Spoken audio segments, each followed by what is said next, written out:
Hey, Dan from the Boneyard. Quick little video here. You get a lot of questions about people wanting to know how to lift their international pickups because there isn't really an available lift kit for them. So the standard that a lot of people go with is just Chevy springs, but they don't fit in the stock location, so you got to make some improvements. So the first thing you have to do is remove the old hanger. You can see here where it was riveted on. We simply ground the rivet heads off and then drove the rivets out. Once the rivets are out, then you have the bracket. So took the old rubber out that was all broken and barely working anyways. Popped in some new energy suspension bushings, urethane.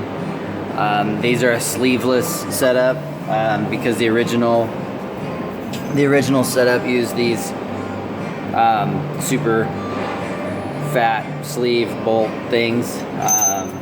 So we just kind of run the same thing.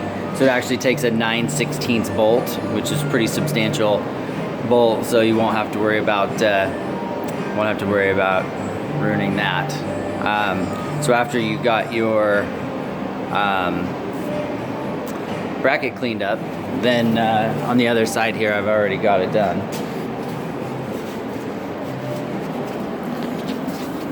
You can see here, it's been bolted on with the grade 8 bolts, washers, and top locks, bushings installed.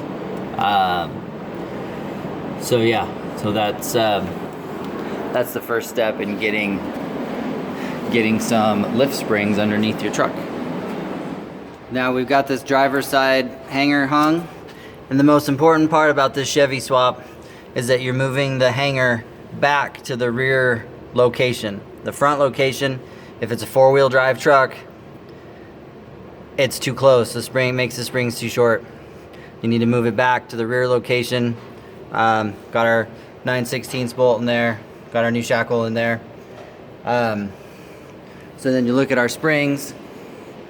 These are just basic 46-inch long Chevy lift springs. These are 4-inch Ranchos. Got off Craigslist, a couple $100. So you'll see that the original bushings are very wide, almost 3.5 inches wide. Those won't fit with the shackle setup that's on the truck. So you pop them out like I did there, replace them with a generic bushing that we carry that it narrows it down quite a bit, still uses the same size bolt. And then at the front, I just took a cut-off wheel and I cut the shoulder off the bushing,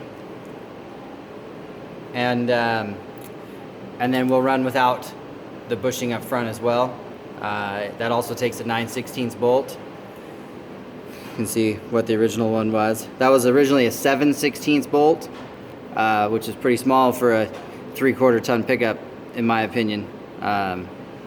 So what we'll do is we'll get these hung in there now, and we move on to the next step. There it is, 4-inch Chevy leaf spring bolted in place on your international pickup. So now enjoy the benefits of at least have a level sitting truck. Since the rear has lift blocks already, they do sit level with the 4-inch spring in the front with a little bit longer shackle. If you want a full lift, you might want to go with a 6-inch spring and either a longer block in the back or something along those lines. But yeah, this is it. So we'll get the other spring in and get the axle in, and this thing will be rolling around in no time.